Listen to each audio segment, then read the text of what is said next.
welcome back to my channel. So today's video is about 5 times where I felt like I could not be a lash tech. I couldn't do it and felt like giving up. So if you do like this video, please like and subscribe for more weekly videos.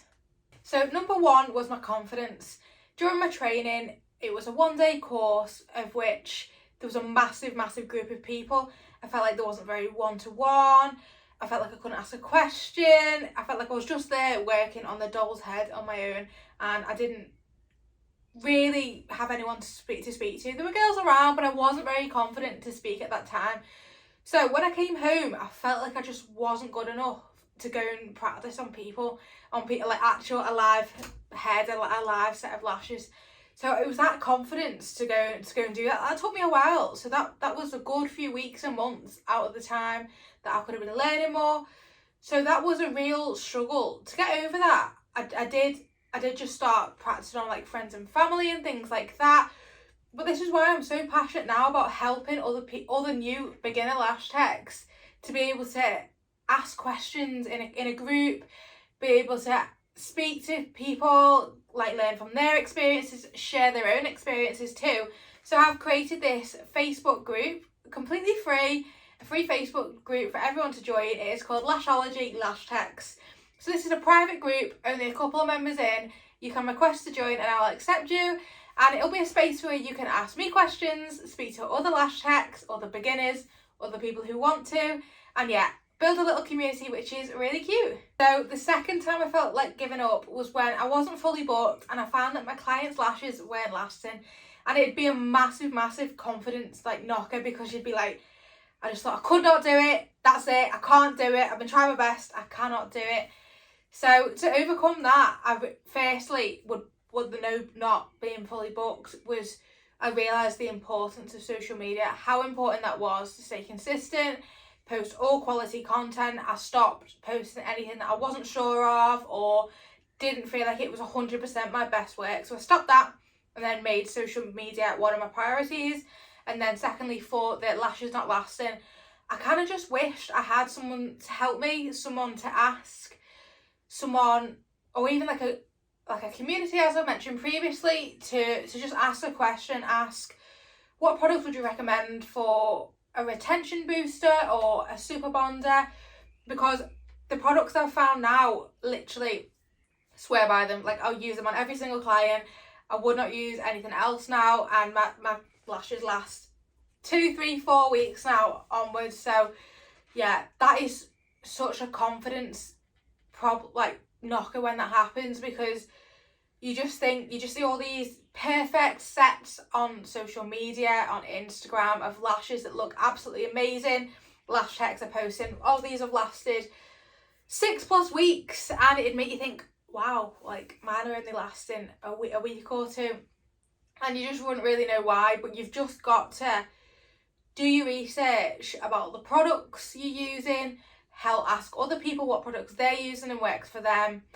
But again, even a product that works for them might not work for you. So you have got to bear that in mind and just trial and error. It literally is trial and error. These are likely to be the first times you're ever using these products. So just trial them out. Obviously, you don't need to go and spend a fortune. There are high-end products, medium, and then low. So it doesn't necessarily mean that just because it's high-end, it's better than the low. I have always, to be honest, tried to buy products on the high end, and that has paid off for me. The products I use now are really high quality. I'm fully booked now all the time. My lashes are lasting so long. But I wouldn't say you always need to spend high end. You could try the cheaper products as well, as long as they're safe to use. Obviously, don't go and get stuff off like eBay, like the cheapest glue. Do not do that. But do your research on the products and ask in a group community. So like the Facebook group I mentioned earlier, I'm here to answer any of your questions, and there will also be other lash techs wanted to help you out too. So the third time I felt like giving up was when I had no premises to do lashes. So for the first year, after I qualified, I did lashes actually in my mum and stepdad's home in the lounge, which was completely fine for the first year, because say for example I'd have like 2-3 clients a week, and then that was okay, because it was only maybe like 2 hours of an evening max. But anyway, when my clients started to grow and I became really busy, and when I was working because my hours at that time were only evenings because I was in my full-time job.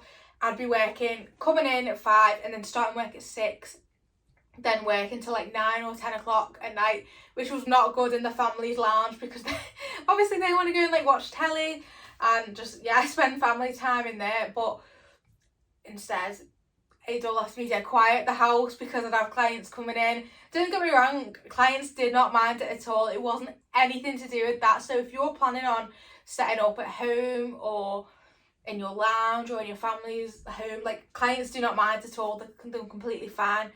So anyway, I didn't have any premises to go when I built at that point. When I was working 6 till 10, my mum and stepdad were like, we need to think of another solution here. So I knew I really didn't want to work in another salon environment. I'd never done it before, don't get me wrong, but I just didn't think it was for me. I go into salons myself and sometimes I can feel a bit anxious. I don't know if any of you can relate to this, but the salon environment, and I just didn't want it to be all bitchy, for if I can say that. I just didn't want that sort of environment. And when I was working in the lounge, a lot of clients used to say to me, oh, I love coming to your home because it's dead relaxed and like there's easy parking on the road, you know what I mean? So instead of someone going to pay £2-3 in the local town car park, it's free. So it does make a big difference, little things like that, and clients love it. So what did I do to solve it? I invested in a home garden salon. So that is what this is. I will also link my video below for the salon tour so you can all see inside it. You can see little bits now. So that was one of the best decisions I have made, because without that, I really don't think I'd be where I am today. I don't think I could be as fully booked as I am, because I just wouldn't have the space. Also financially, it's been one of the best decisions because I'm not paying rent to a salon every single day or every month. And clients absolutely love it. It's actually one of the talking points of when they come to me, because they love the little home garden salon. It's nice and warm, it's not cold. So obviously it was an investment to put this into place, but it's done now. And these premises are forever until the house is sold or whatever, anything like that. But yeah, these premises is how I solved that issue. So the 4th time I nearly lost my business was when I just felt like I could not run a business. I wasn't sure. There's things I hadn't learned. So like, I'd studied business studies during GCSE and A-level, but there's certain things that just weren't taught like to you in terms of like, so I'm self-employed. So in terms of that was things like, what tax do you pay? How do you pay yourself being a self-employed? Because I've gone from being full-time employment to being self-employed. So how do you pay yourself? So financially that can be a real issue as well, because if I'm being honest, at the beginning I just thought, oh, the business money is my money, but it does not always work like that. So I did not know that. So how have I overcome this? I've just done my own research. My mum is a bookkeeper herself, so I've learned a load from her. She's helped me out so much. So just research, trading, so things like this. But it can be very off-putting for someone starting out, because there's so many questions, so many things that we just aren't taught in school or anything like that. Even in a degree, you're not taught just like the day-to-day, how to run a business and things like that. So yeah, I have been able to overcome this, but that was a time I did struggle. So the 5th and final time I felt like giving up, this one is quite often, well, it used to be quite often, is no-shows for clients and last minute cancellations, where you simply cannot fill that appointment slot and then you are out of pocket and there's nothing you can do about it.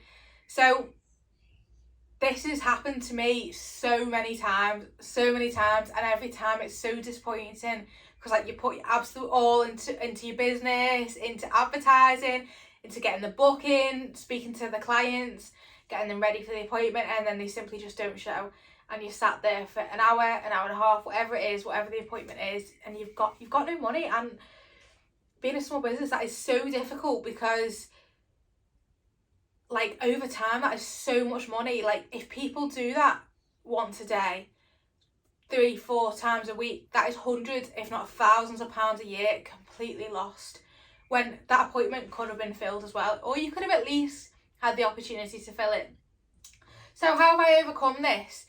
I have invested into a booking system. So I use Pamper Book, which is really good. It's like an online link. So I have my own personal link where clients can click in my bio, book, they can see all my availability, the prices, the information about each service, how long it lasts, things like that.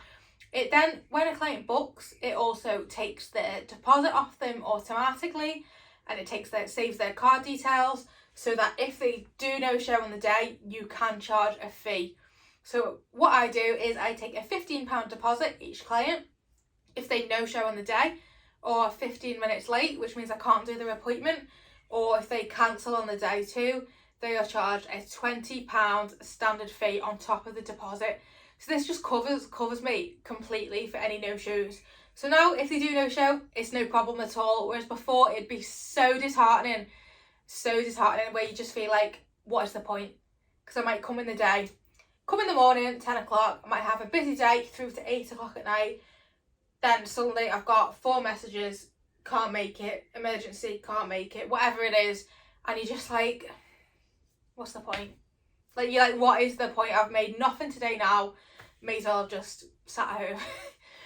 So yeah, I would recommend investing in a system. So if you would like to sign up to Pamper Book, I've got a code you can use. It's IBuyHanPB. I will also write that here for you and in the description below, so that you can sign up to Pamper Book and apply that code at checkout. So yeah, they are the 5 reasons I felt like I'd had enough. I couldn't do it. I wasn't good enough as a lash tech, and that was it. I just needed to leave it and go and be employed again, but I didn't. And don't get me wrong, there still are challenges that come up every single day, but I love it, and it's finding ways to overcome these challenges that actually also make the job so much more rewarding being a lash tech. All you can do is try and cover yourself as much as possible, and also learn as much as possible along the way, because being self-employed and owning your own small business is a massive learning curve, something that I'm so grateful I'm able to go through and experience. So yeah, if you did like this video, please like and subscribe, and don't forget, I'll also link my Facebook group below for you to join, and I would love to see you in there. See you next week for another video.